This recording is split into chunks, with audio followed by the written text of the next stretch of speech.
हिकिड़ो ग़रीब माण्हू मिसकिन वीचारो कोरे धंधे वारो कुदरत मुंहिंजे साईं जी हमरा कोई जो हुजे अची निकितो उहो बि पंहिंजे मुल्क में या की वीचारो ॾुतड़ जी अची निकितो हुन मुल्क में हिनजो त हाणे का सियाण पहिरीं करियां में गुज़र बि करे वञा ऐं आउं बि त सवलो वक़्तु गुज़ारियां छा ई हिकिड़ो दड़ो ठाहे हुन ते घोड़ी का उनजी मरी वई हुजे उन मथे कपिड़ा वड़ा ॾाढा घणी विछाई ॾाढा ॿुआरा ॿुआरा करे मैदान मट पाणीअ भरे वेही रहे माण्हुनि चयनि गस पंहिंजो पंथ कॾहिं कोन विया हिते पैदा अहिड़ो थियो ही छा ॻाल्हि आहे आया हुन खां पुछणु साईं दरवेश ख़ुदा जा फ़क़ीर ॿियो ख़बर छा आहे जी बाबा कुदरती नागल थियो आहे हुकम थियो आहे हित अची हुकम थियो आहे अची धागो पीणो अबरो सबरो कई पोइ चवंदा आहिनि पथर में यकीन आहे त सभु कुझु थियो वञे कुदरत मुंहिंजे साईं जी धागनि पीणनि में अची हिन ते वारो थियो ॿाराड़ी आहे माण्हू अची भोलिया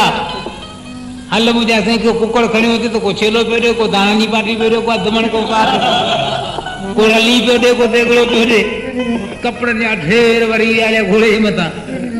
हाणे उहो बि तयारु थियो ते ॿई ढिग लॻा पिया हुजनि खाए पीए दुआशो वेठो करे हिन ग़रीब छो आहिनि इहो कोई हिते आशिक़ पैदा थियो आहे छो न हिन दरवेश ते आऊं वञा त दुआ वठी अचां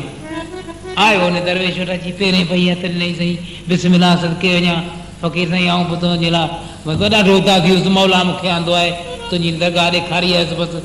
मिसकिन आयसि पप्पा बाबा वेही टांडो टोपी करे इहो मकान इहो तूं हू छा करे लॻी वियो पंहिंजे मकान में ॿारहं टांडा टोपी पियो करे ॾाढो मथे घोड़ीनि खे पियो चांहि ठाहे वीचारो आशिक़ वेठो आहे दरवेश हुन सां गॾु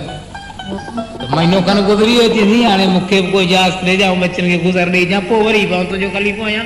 बसि मुसाफ़िर आहियां तुंहिंजो वेठो आहियां तो वटि जी बाबा खणी वञ अन्न दाणो खपे खोड़ी फाड़े वञ खोड़ी फाड़े अन्न जी उन वञा गो अन्न जी बोरी सॼी भरी रलियूं 5-7 कई